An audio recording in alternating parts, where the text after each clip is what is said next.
Hi everybody, I'm Leah Seejanedrill. I'm so glad you joined us. If this is your first time, I want to tell you this. This is a DIY channel where beginners are welcomed as well. So today's video has to do with a question we got from a viewer. And I'm going to tell you what that question is coming up next. Now, whether I'm working inside my shop or I'm outside in the elements, writing the rain all-weather notebooks, keep my notes in good shape. Write in the rain notebooks. Repel rain, sweat, and grime. So here's our question. Valerie H. wrote this question about her jigsaw. I would love to learn how to choose a new blade and how to change the dull one on my saw.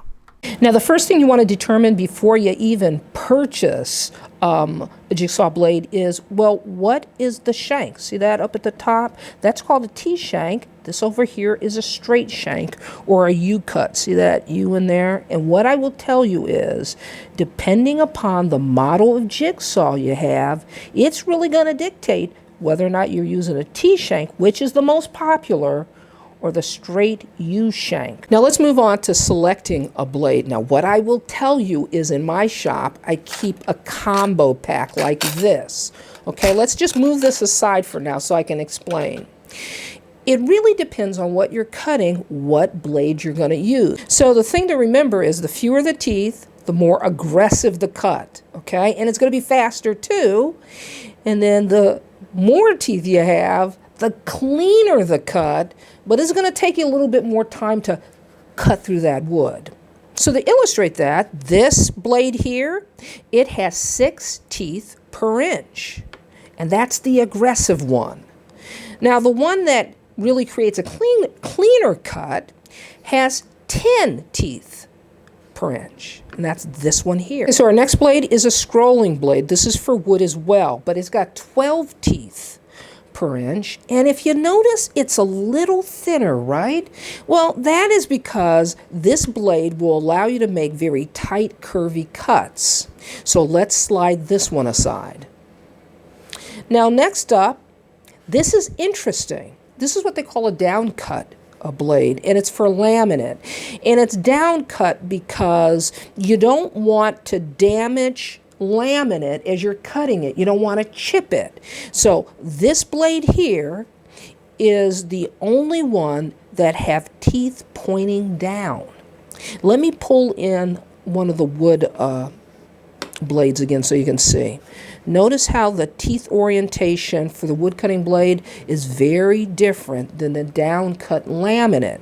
So it gets back to what are you cutting determines what it is that you need. So let's slide this aside. And that brings up our last one right here. Well, these metal cutting blades have 32 teeth per inch, and you really want that when you're cutting through metal.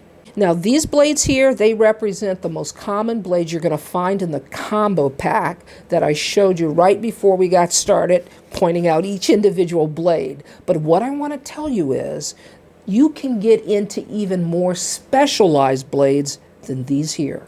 This plexiglass blade is just one example of a specialty blade. Here, let me show you another one. This is a tile cutting blade, and it's got diamonds encrusted on it. Makes cutting tile a lot easier.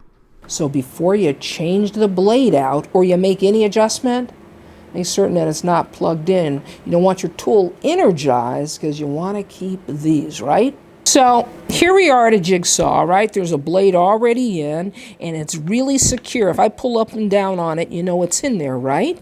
Now, today's jigsaws are pretty simple to change the blade, and most of them have like a little trigger in the front or off to the side. I'm going to show you a few examples of different triggers coming up, but for now, you just pull the trigger, okay?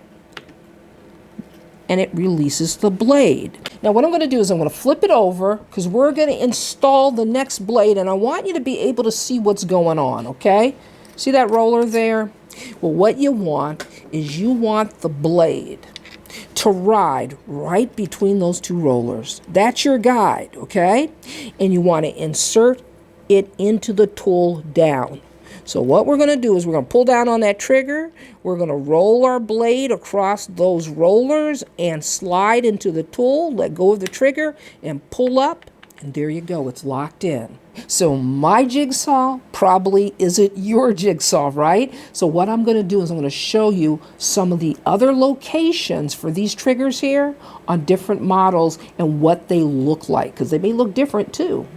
Now these quick change triggers are, pretty close to being the same, but they have slight differences in the action and where they're located. Okay, so there's one last thing, and it's this right here in my hand. It's an Allen wrench. It's also known as a hex wrench. And if you have a very old jigsaw, chances are you're using this, or you're gonna use this, okay? If you pick something up from a garage sale and you don't have that little trigger there, well, chances are you need an Allen wrench. And the way you make that blade change is, let me hold this up, even though this doesn't take an Allen wrench. What you'll usually find is in the front of the jigsaw, there'll be a screw. And it'll take an Allen wrench, and you loosen it up, put the blade in, tighten it up, and it secures the blade. It's just that simple. So that's it. You've got this, right? Hopefully, it's got you going in the right direction about what jigsaw blades you need with what material, and you can pick up a combo pack, probably serve all your needs. Now, what I'll do is I'll place a link in the description below the video to this combo pack. I think I paid $20 for mine at a big box store. This is Leah saying you can do this. See you next time.